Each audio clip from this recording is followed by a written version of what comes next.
Good morning everyone. আজি মোৰ 30 days challengeৰ day 11. আজি যেহেতু হাতত অলপ সময় কম আছিল, সেইবাবে আজি টিফিনত লৈ লৈছো ৰাতিয়ে বনাই থোৱা অমিতা আৰু বিলাহী দিয়া বুটৰ দাইল।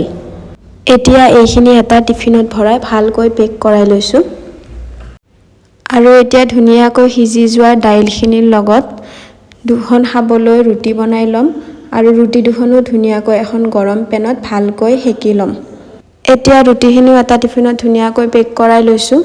আজি নেক্সট টিফিনটোত একেবাৰে ফ্ৰুটছ ল'বলৈ মন যোৱা নাছিল, সেইবাবে এটা নতুন বস্তু ট্ৰাই কৰিম বুলি ভাবি এটা কেৰাহীত ৰোষ্টেড চানা লৈ লৈছো। এইখিনি গৰম হোৱাৰ পিছত ইয়াত মৌ দি দিছো।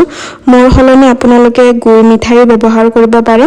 তাৰ পিছত আৰু অলপ বেছি সোৱাদৰ বাবে মই বাটাৰ দি দিছো আৰু এতিয়া ধুনীয়াকৈ এইখিনি মিক্স কৰাই লৈছো। মোৰ কিন্তু এইটো বস্তু বহুত বেছি ভাল লাগিছে, আপোনালোকেও ট্ৰাই কৰিব পাৰে। আৰু এতিয়া এইখিনিও এটা টিফিনত পেক কৰাই লৈছো।